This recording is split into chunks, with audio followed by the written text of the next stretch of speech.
What you are about to see is astounding evidence, and it is in the Congressional record, that Barack Obama may have been purposely placed in the White House as an unconstitutional president. It now appears that this placement was done to effectually end American supremacy in the world, and perhaps usher in a new era of global Marxism. This video will prove that from 2003 through 2008, members of Congress, most of them Democrats, feverishly worked to eliminate Article 2, Section 1, Clause 5 of the United States Constitution, requiring that all presidential candidates be natural-born citizens of the United States. This was all done just prior to the rise of Barack Hussein Obama to the office of President of the United States. This video focuses on the period from 2003 to 2008 and the political maneuvers that took place in order to pave the way for America's first unconstitutional president. Starting in 2003, Democrat members of Congress made no less than 8 attempts in 22 months to either eliminate the natural-born requirement or redefine natural-born citizen. Note that each attempt to redefine or eliminate the natural-born clause goes to the elimination of the requirement that the president is born to 2 legitimate American citizens.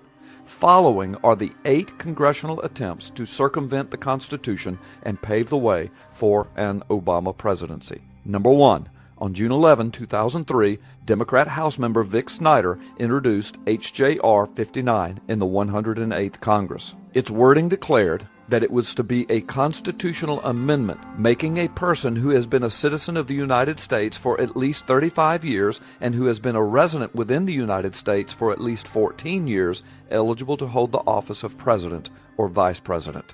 On September 3, 2003, Representative John Conyers introduced H.J.R. 67, another constitutional amendment proposal making a person who has been a citizen of the United States for at least 20 years eligible to hold the office of president. On February 25, 2004, Republican Senator Don Nichols attempted to counter the growing Democrat onslaught aimed at removing the natural-born citizen requirement for president in Senate Bill 2128. It was entitled the Natural-Born Citizen Act. It defined the constitutional term natural-born citizen to establish eligibility for the office of president. But Senator Nichols got the definition of natural-born citizen wrong. That Senate bill was voted down. The fourth attempt came on September 15, 2004, as Barack Obama was about to be introduced as the new savior or messiah of the Democrat Party at the DNC convention. It was H.J.R. 104. It was introduced as yet another proposed constitutional amendment, making eligible for the office of president non-native-born persons who have held U.S. citizenship for at least 20 years and who are otherwise eligible to hold such office. The fifth attempt came on January 4, 2005, H.J.R. 2, to the 109th Congress. It was again a proposed constitutional amendment, making a person who has been a citizen of the United States for at least 20 years eligible to hold the office of president.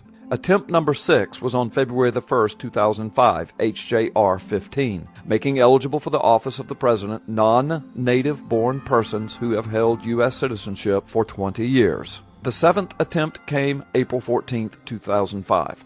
Representative Vic Snyder tried yet again with H.J.R. 42, making a person who has been a citizen of the United States for at least 35 years and a resident of the United States for 14 years eligible to hold the office of president. Attempt number 8. All of the preceding efforts failed in committee. The 2008 presidential election was now looming with an unconstitutional candidate leading the DNC ticket. Democrat Senator Claire McCaskill tried to attach an alteration to a military bill in Senate Bill 2678 on February 28, 2008. It was entitled Children of Military Families Natural-Born Citizen Act, declaring that the term natural-born citizen in Article 2, Section 1, Clause 5 of the Constitution would include any person born to any U.S. citizen while serving in the active or reserve components of the U.S. Armed Forces. DNC presidential candidate Senator Clinton and DNC presidential candidate Senator Obama were co-sponsors of this bill.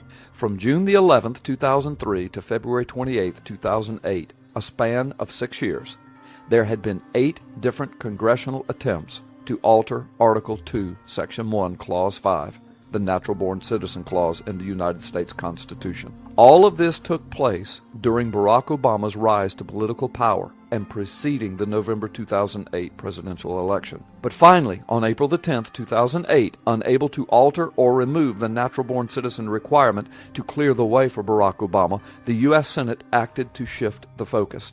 Just before the election, they introduced and passed Senate Resolution 511, declaring Senator John McCain to be a natural-born citizen, eligible to run for and hold the office of president. Interestingly, his citizenship was never an honest question, but Barack Obama's was. The sponsor of the resolution, Democrat Senator Claire McCaskill. Senate Resolution 511 states that John McCain is a natural-born citizen, and the conditions for that declaration were by virtue of the fact that he was born on American-held territory to 2 current U.S. citizens. This would be a condition not even met by Barack Hussein Obama.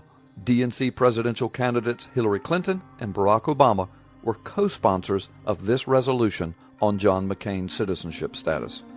Obama would know that even he could not meet the definition of this Senate resolution. When House members asked the Senate to hold similar hearings on Barack Obama, the Senate refused. However, but here is the key. In the McCain resolution is also this language, quote, whereas the term natural-born citizen, as that term appears in Article 2, Section 1, is not defined in the Constitution of the United States. This would be the phrase that would be used over and over by the Obama camp and the Congressional Research Service to prop up the clearly unconstitutional president. In November 2008, Barack Obama wins the presidential election. But just before the presidential election, with questions and doubts swirling from coast to coast concerning Obama's constitutional eligibility, Obama's legal team now spends well over $1.4 million blocking access to every single identifying document of Barack Obama, from his birth to his travels to the White House. Just a few days before Obama is sworn into office, Obama meets with the Supreme Court justices, 8 out of 9 of them, in a closed session meeting.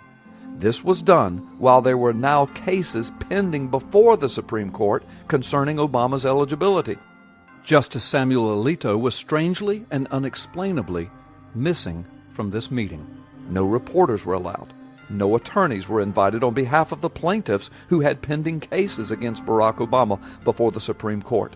Many legal experts consider this move to be highly unethical and perhaps illegal on the part of the Supreme Court. And as a result, to date, neither the Supreme Court nor any other federal court, or any court for that matter, has heard a single case on merit concerning Obama's citizenship challenge.